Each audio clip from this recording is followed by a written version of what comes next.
Welcome to the WAFUNIF Lunch and Learn series. My name is Liliana Bucur Cress. I'm the president of WAFUNIF, the World Association of Former UN Interns and Fellows, the official former UN Interns and Fellows worldwide. We work with representatives from various organizations such as technologists, policymakers, financiers, and community representatives to educate and empower individuals to make a difference by discussing problems and solutions on a global scale. Through conferences, workshops, and mentorship programs, we equip our members with the skills and resources to drive a positive change on global issues. Today, I have the pleasure to talk to Mr. Jan Pringle, the Executive Director at Farm Radio International, who brings a wealth of experience in community, media, education, and international development in his role, driving innovative strategies to empower farmers and amplify their voices through effective communication. Good afternoon, Mr. Jan. How are you? I'm very well. Thank you very much. It's very nice to be here. Likewise, nice to meet you. I'm going to say a few words about your organization, and then definitely I will have a few questions so we can explore more about you and about your wonderful work that you're doing through your NGO. I would like to say that Farm Radio International is a Canadian non-for-profit dedicated to using radio to improve the lives of rural communities in Africa. Established in 1979, just like WAFUNIF, by George Atkins, the organization focuses on providing small-scale farmers with relevant agricultural information through radio broadcast. This idea stemmed from the realization that most available agricultural information was tailored to large-scale farming, and that's suited for the needs of small-scale farming farmers in developing countries. I would like to add that the organization, Farm Radio International, works by partnering with local radio stations across sub-Saharan Africa to deliver content that helps farmers to improve their farming practices and livelihoods. They combine traditional radio with newer technologies like mobile phones to create interactive programs, allowing farmers to ask questions and provide feedback. This approach, I was reading that has been proven effective. For example, I know that more than 40% of the farmers who heard about the new practice through Farm Radio International's programs adopted, costing only like 50 cents per program per farming family. Also, another important aspect that should be taken into account and noticed is that the organization's impact is significant. And in 2021-2022 period, the Farm Radio International, in collaboration with its partners, reached an estimated 24.5 million people across rural Africa with life-changing information and helped more than 4.9 million of them make positive changes in their farming practices. They also provide extensive resources and training to over 3,400 broadcasters to ensure that they are delivered of high quality and impactful radio programming. I was reading also that you operate in numerous African countries, including Ghana, Nigeria, Ethiopia, Kenya, Uganda, Tanzania, Malawi, Zambia, among others. And your organization implements various projects aimed at addressing issues like food security, climate change, gender equality, often supported by major international development agencies and foundations.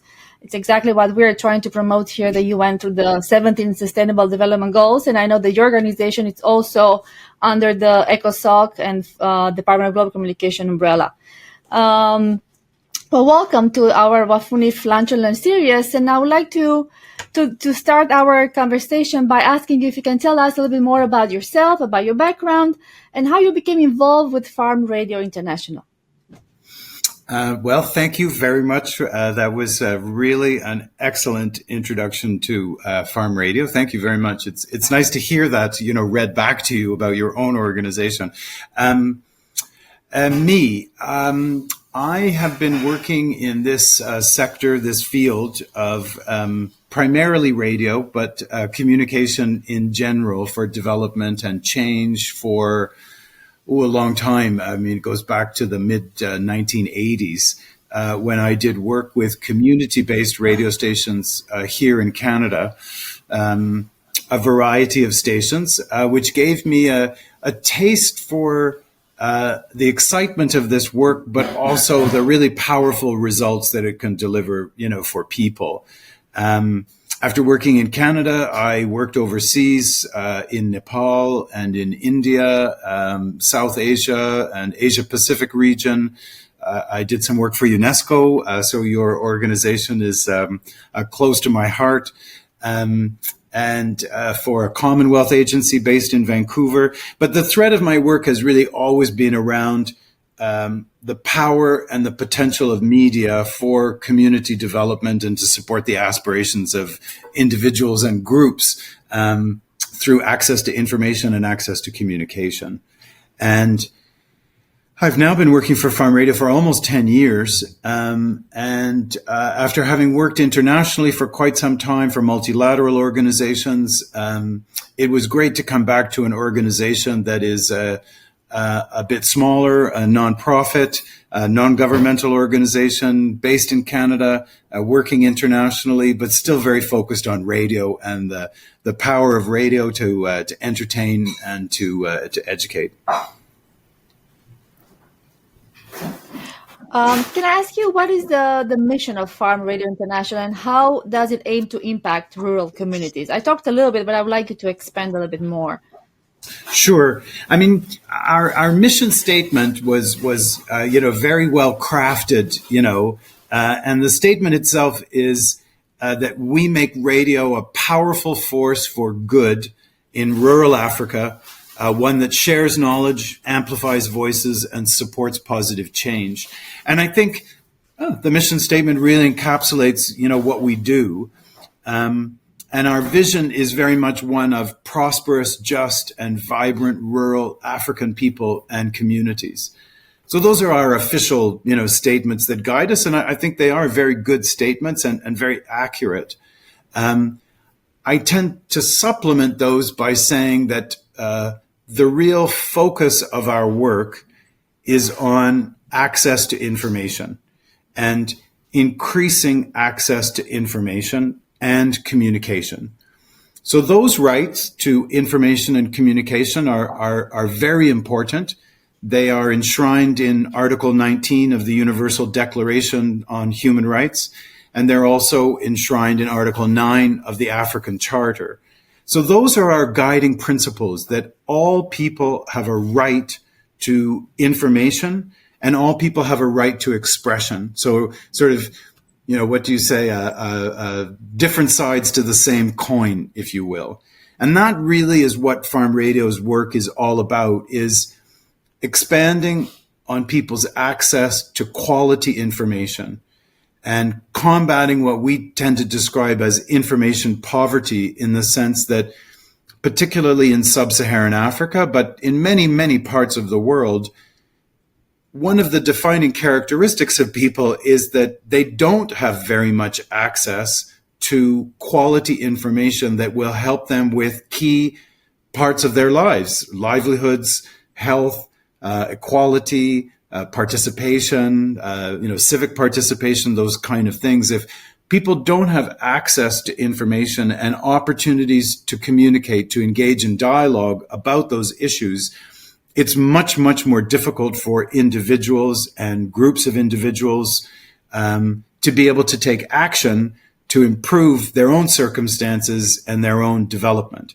So we would say that information and communication are essential ingredients in almost any type of development, but certainly the type of development that agencies like the UN or bilateral agencies or all sorts of national and civil society groups in sub-Saharan Africa, that's what they're aiming for, is to improve the lives of people. And information and communication are essential ingredients to any of those processes. And information and communication are important on their own, and they have value in that it is a human right, but also they're critical for the exercise of other rights and other types of development. So they're critical for livelihoods, they're critical for health, they're critical for education, they're critical across such a broad swath of our lives that if you live in poverty in terms of your access to these things, it will impact on your ability to move yourself out of poverty in other ways as well. Could you describe some of the key programs or initiatives that Farm Radio International is currently working on? Sure. I tend to say that we work in, at least three different pathways. One of them is a rather direct form of support for radio stations and radio broadcasters in sub-Saharan Africa. We have a network of nearly 1,400 radio stations. And at this point, I think well over 5,000 or 6,000 individual broadcasters who subscribe to our services. And our services are primarily geared towards building capacities and improving the quality of programming. So our focus is always on information and communication programming accessible to people and making it of quality, which means that it delivers on what it promises to do.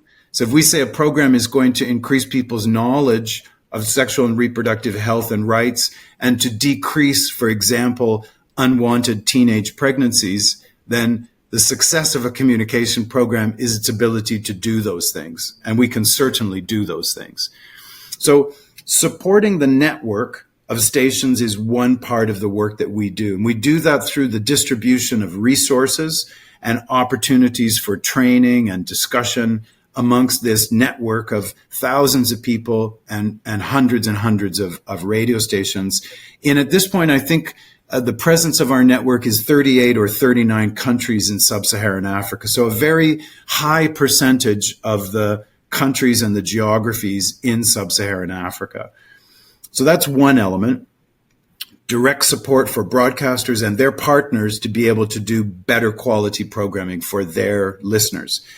And the coverage of those stations in the network is no doubt over 200 million small-scale farmers in rural areas of sub-Saharan Africa. And that's due to the beauty of radio, in that radio stations reach a lot of people. And in some geographies, they reach millions and millions of people, just one station. So the network and direct support for stations is one very critical component of what we do. The other critical component, and what, as I like to say, puts the gas in the tank, it's a very North American way of saying it, but puts gas in the tank of our vehicle. In other words, it's where we get our funds from in order to function as an organization. That comes from projects, and projects that are funded by bilateral agencies like Global Affairs Canada or GIZ in Germany or Enable in Belgium or USAID in the United States. Agencies that are getting funding from those larger bilateral agencies that seek out farm radio as a partner in order to be able to do what we do best, which is provide access to specific types of information and communication in the form of interactive radio programming that delivers results for people, and that they're willing to invest in us, to pay us or fund us to be able to do. And our main themes in terms of the work we do with projects, and we do about 30 to 40 projects a year. We've done probably about 215 projects in the last 10 years. And the subjects that we cover are quite broad, but about 50% of the work we do is in the area of agriculture and food security. And 50% would be spread amongst health and climate and gender equality and inclusion. I'm trying to think if I've forgotten a theme. I don't think so. But so you get a sense of the type of work we do. Our biggest projects right now and our biggest themes are on what we refer to as nature-based solutions to climate change, and sexual and reproductive health and rights for adolescents, particularly women and girls. And as, of course, I said, a lot around circular and regenerative agriculture and other types of agricultural improvements. So those would be our main themes in those two pathways, supporting our network and then executing and delivering on projects with a wide range of partners. Can I also ask you, how do you ensure that the radio content is relevant and accessible to the target audiences in rural areas in Africa?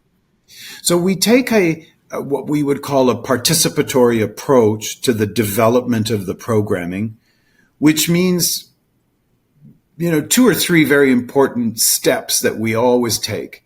One is that in the context of our projects, and what we would always encourage broadcasters in our network to do, and we provide training to help them, is that any programming that you do must be done on the basis of knowledge of the target audience. So who are the listeners? And how do they like to listen to programming? In other words, what's going to make for a very engaging and entertaining program about issues that are important to them? So it starts with understanding who your audience is and what they like, what they want. And if it is a program about a particular topic like teenage pregnancy, then where is the target audience in terms of knowledge of this topic, or in terms of their aptitude or their likelihood to make changes about their practices with respect to those issues? So first and foremost is understanding your audience, which we do through audience research primarily, and techniques for audience research that we've developed over many, many years. The second step that you need to take, well, that we take in order to make our content relevant to people, is that we work with representatives of the target audience, as well as subject matter experts and people who are related to the policy considerations in the design of the programs. So the work that we do is a little bit different than what you might listen to or hear if you tuned into a radio station in Toronto or in Paris or in I don't know, other places, like in Canada, for example. In that, the programs we put on radio are all very carefully designed to achieve certain types of results based on increasing people's knowledge and their awareness of certain situations. So the design of the programs is very, very important. And the programs are often designed 2 or 3 months or even 4 months in advance, so that the entire program is designed in order to be able to help achieve the results that we expect and aim to achieve through those particular programs, which might be an increase in awareness. But most likely what most people are looking for when they fund us is to help with informed decision-making about practices and behaviors. And that's what we're really, really good at. So in order to make the programs relevant, understand your audience, and beyond that, involve the audience in making decisions about what your programming is going to be about and how it's going to take place. There's a few other ways too, but I'm not a very short, I tend to talk a lot, so I'll leave it there. We're talking about technology, and I would like to know, what role does technology play in your organization's efforts to support the farmers and rural communities? Well, I guess on 2 levels. First and foremost, we use technology in order to deliver our programming.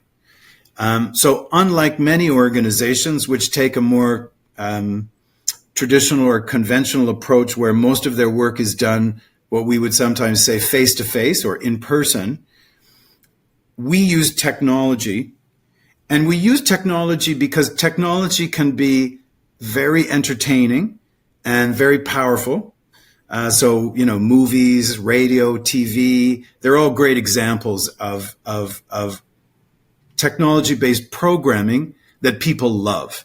We all love, those things. That's why technologies have sort of taken over the world, because they are extremely powerful in terms of their ability to tell a story.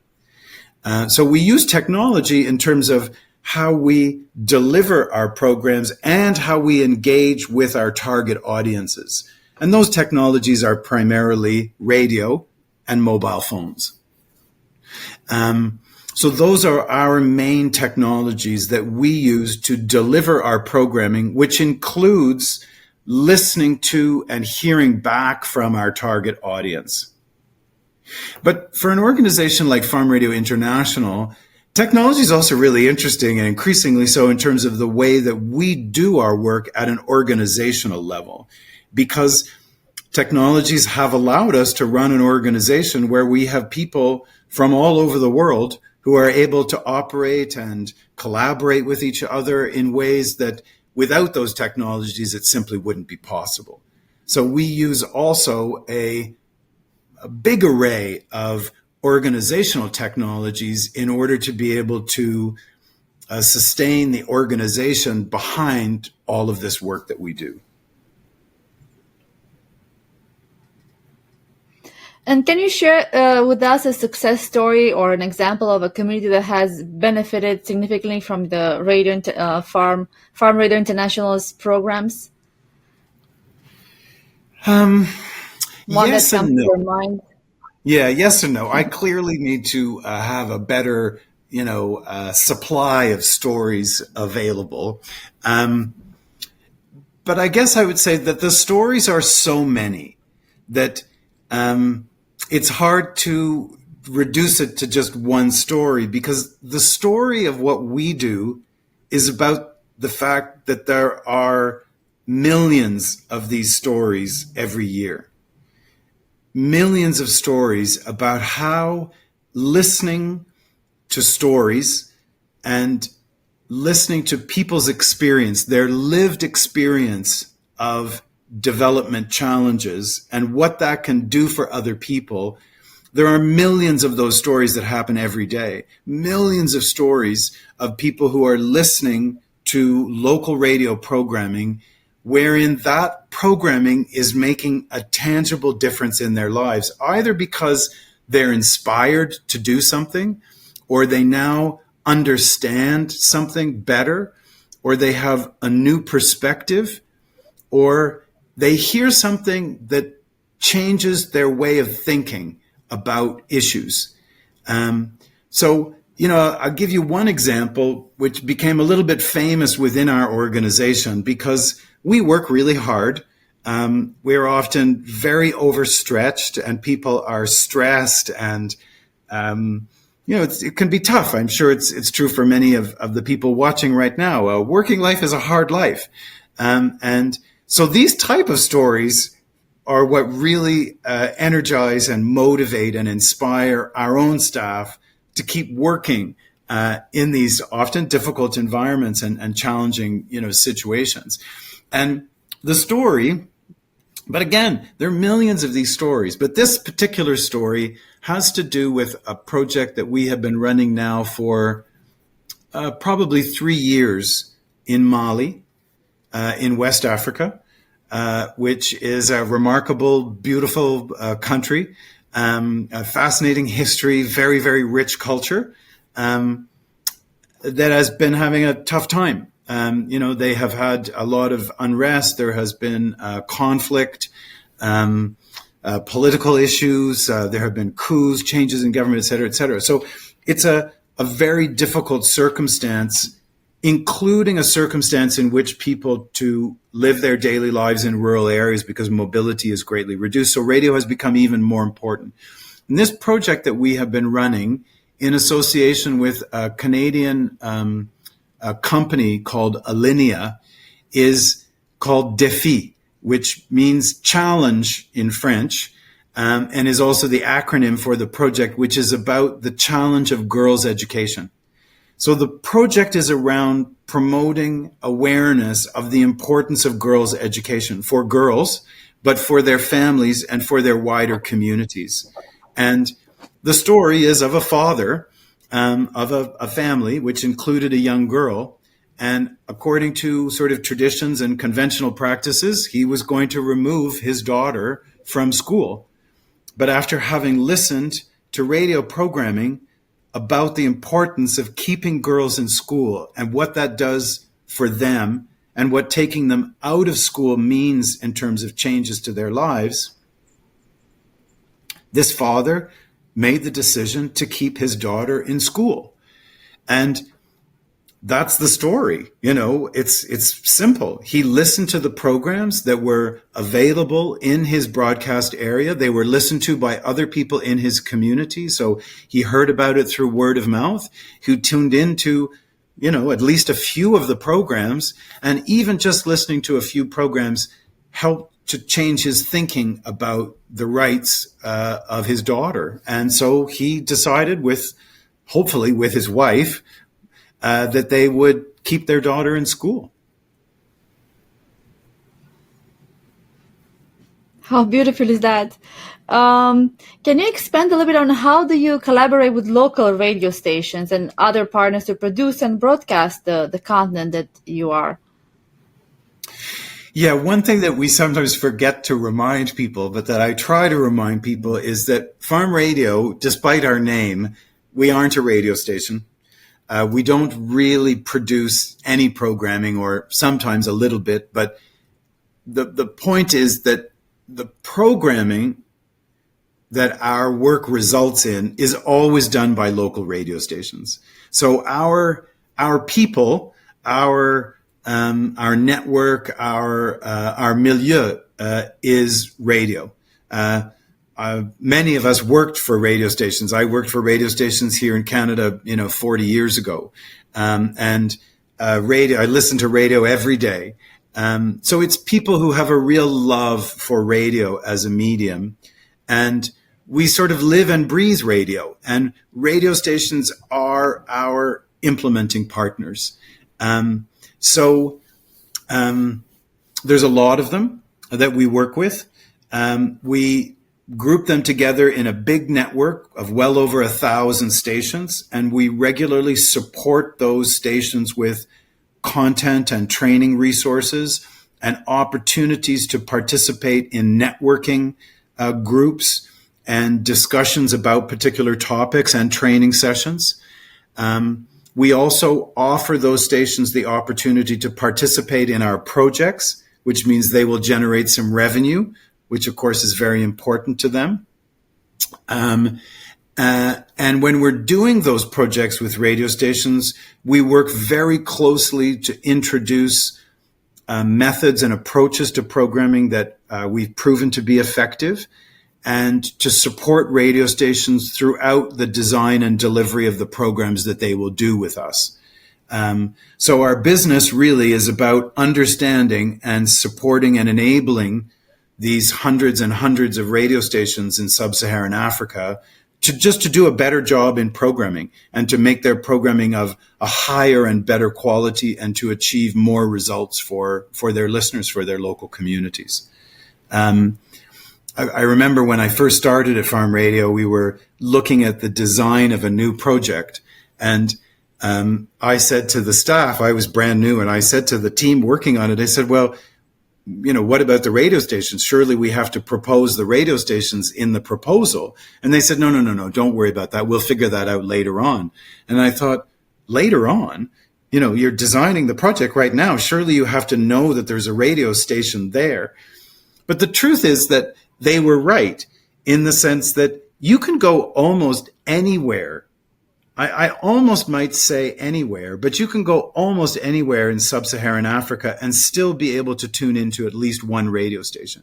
So in other words, there's almost always a radio signal.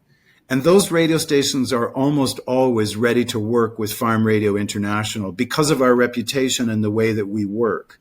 So we do tend to say radio really is ubiquitous. It may not be universal, and I don't want to overstate the case, but radio is the most accessible medium. And so the radio stations are always there, in a sense. They're always part of that landscape. And that's something that I think we understand well, and we're able to relate really well to those broadcasters and stations. Like most of the NGOs, I think we're going through different challenges, and I would like to know, what are some of your biggest challenges that your organization has, and how do you overcome them? Well, certainly one of the big challenges, it relates to my job, so maybe I'm being a bit selfish or self-centered, but this is the way I see the world, one of our challenges is always to find new partners and new forms of investment into our work. And I think we're very good at it, but it's always a challenge. And there's increasing competition for funds and for resources in order to be able to do this kind of work. So that's always a challenge, but it's sort of the nature of our work of trying to convince people that we are the best, the best solution or a good solution to so many different challenges in terms of increasing access to information and communication. But I think another challenge that we face is that due to technology, our world has changed a lot in the last 20 years. And it's continuing to change very rapidly. And what we used to know of as the way that people worked with information and communication, that has changed a lot. So the rise of social media and social networking has changed the way that information and communication provision works, particularly in a media environment where legacy media, just the fact that they're now being referred to as legacy media, but traditional media are in many contexts becoming less important, and newer types of information and communication technologies and media are now starting to dominate. And that's fine. Things change. But at the same time, we're not really keeping up with those changes. So, the way that most countries structured information and communication in terms of radio broadcasting, for example, was quite carefully done. And that's not true anymore, because you really can't regulate social media and social networks to the same degree. So as something is being gained, other things are being lost. And to my thinking, the quality of content that is available to people through digital technologies and social media and social networking is often not as good. It's not as good in terms of its veracity and its accuracy, or in terms of the ethics that are used to generate that content. The consideration for balance and truth, accuracy, fairness, all of those things that traditional media may have not been very good at times, but it doesn't face the same challenges in terms of quality and content and mis and disinformation that these newer media forums face. And we haven't figured out how to deal with those properly yet. I'm sure we will, because you're not going to roll back the technology. So we have to roll forward on the enabling environment for them. But the people who are trying to think about those things are way behind the folks that are propagating this new content. To kind of continue exactly what you just mentioned before, how do you measure the impact of your programs on the communities you serve in Africa? Well, surveys to... Yep. Yeah. I think that farm radio, of course, I'm paid to say this, but I do believe it, that farm radio has actually done an excellent job. It's often been very difficult for groups that use communication as their main sort of method for doing community development or other types of development to be able to show that kind of proof. But farm radio has very rigorous methods. The primary tool that we use are household surveys, and we will try to do a household survey before programming takes place and then after programming takes place. And based on what you see in terms of changes in the sample size, you can then extrapolate to the larger audience that you have been working with. So I think we have very good methods. We've done, I would say, well over 100, if not 150 evaluations based on household surveys. And the results are fairly consistent. So we feel very comfortable in being able to generalize certain types of results to our wider audience, which, because we work with radio stations and it's a relatively cost-effective approach, those people number in the tens of millions, if not in the hundreds of millions.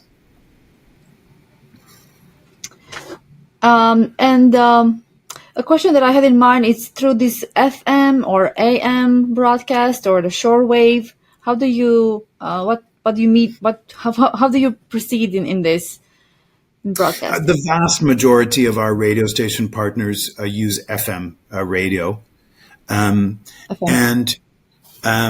we are still very focused on broadcast FM radio, but all programming that we do through our projects is actually available for streaming and for download.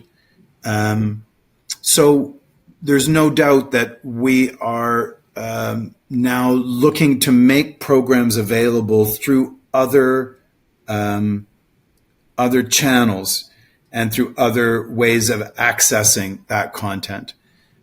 By far and away, the most important is FM radio. And I know that seems probably very old-fashioned to a lot of people, but in the context of rural sub-Saharan Africa, countries like Mali or Kenya or Tanzania or Uganda, it's quite consistent in terms of the remarkable lack of service available to people in rural areas. And so if you want to meet people's rights to information and communication, and you're not using radio in sub-Saharan Africa, you're kind of missing the point, because that's what people have access to. Access to mobile phones is increasing, but it's a different context. And a mobile phone, in terms of what it can do to deliver you opportunities to learn, is very different from what a radio can do. Not necessarily better or worse, but very different in terms of the length of content, the nature of the content, and could go on and on. Yeah, so it's primarily FM. Some stations use AM, but not very many, because it's more expensive and more complicated, and probably only a very large commercial broadcaster or a government broadcaster would be able to manage an AM station. So it's FM primarily. Use of mobile phones is increasing all the time as a way to access content, for example, over the internet, podcasting, streaming, downloads. And there are a few other ways, like people actually going to a community information center in person and accessing it on a computer or a local area network of some kind. Can I ask you, what are the future goals or upcoming projects for Farm Radio International that you can share with us? Sure. One of our future goals is to, again, start to do more work internationally, in other words, outside of sub-Saharan Africa. So right now we only work and support work within sub-Saharan Africa, but we're looking at starting to work with partners in other parts of the world to do similar types of work, and to be able to, in a sense, provide a network of local agencies like us that are doing this kind of work, and to be able to create more of an international movement and support existing international movements. So that's certainly one ambition for us. Allied to that is to continue to grow the Africa leadership of our work in Africa. It's already very strong, but we want it to be stronger, both at an individual level in terms of leaders and in terms of the organizational mechanisms that support that.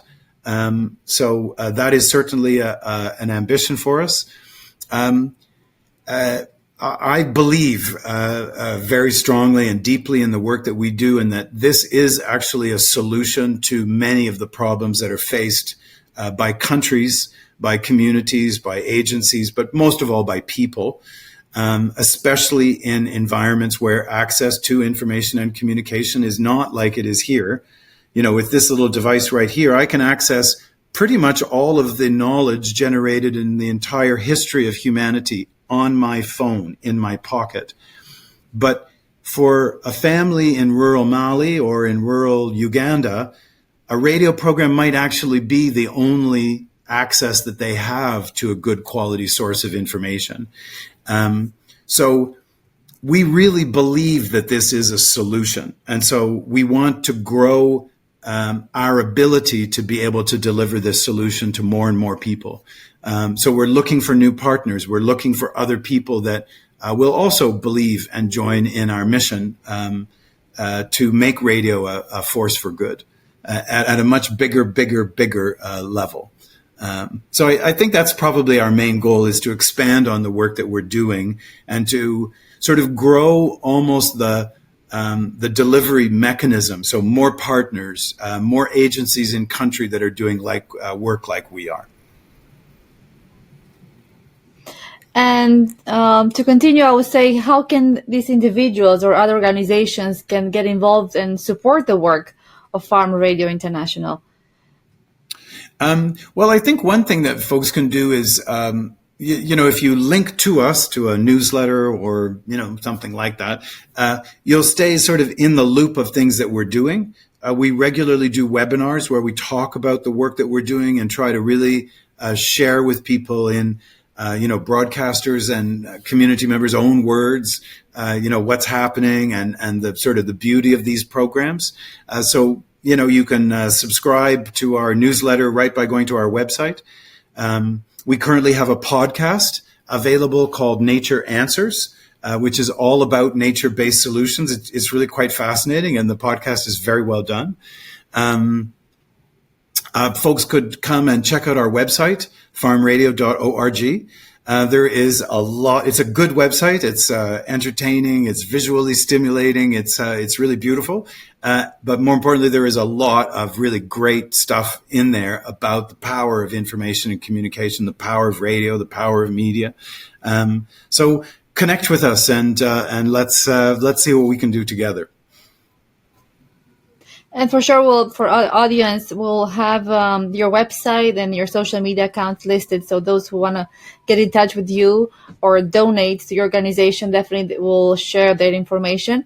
And in the end, I would like to ask you one more question. What advice would you give to other organizations looking to implement similar community-based or focused media initiatives? I guess the advice is probably fairly common sense. But sometimes it's remarkable how often we need to be reminded, and that is that we really need to listen to the people for whom we are doing the programming. So understanding your audience and involving the audience, particularly women and girls, but other marginalized groups and underrepresented groups, listening to them so that you understand better what they need, what they want, what their circumstances are, and how they would like to see things happen. It's the most important thing we can do. Wonderful. And listen to the radio. Well, first of all, I want to congratulate you for all the wonderful work. Listen to the radio. That's right. I want to say thank you. Thank you for accepting to be part of our WAFUNIF Lunch and Learn. I think your work is amazing and inspiring, and I hope you'll find the right people to help you to grow your organization and to expand to even more countries in Africa. As I said, we'll have your website and social media listed on our video in the end. So I want to thank you and to your team, and also thank you for those who are watching us for joining us in today's Lunch and Learn series, where we explore the key topics related to the UN Sustainable Development Goals. Well, we hope you found the discussions insightful and inspiring. Please remember that every small action contributes to a larger impact, and stay connected with us for more sessions as we continue to delve into each of the 17 Sustainable Development Goals and discover practical ways to make a difference in the world. Don't forget to like, subscribe, and share this series with others to committed to a global change and to stay updated on our latest efforts and events. To learn more also about our mission and our initiatives or to make a donation, go to wafunif.org. Thank you again, and see you next time. Thank you. Thank you. Really a pleasure.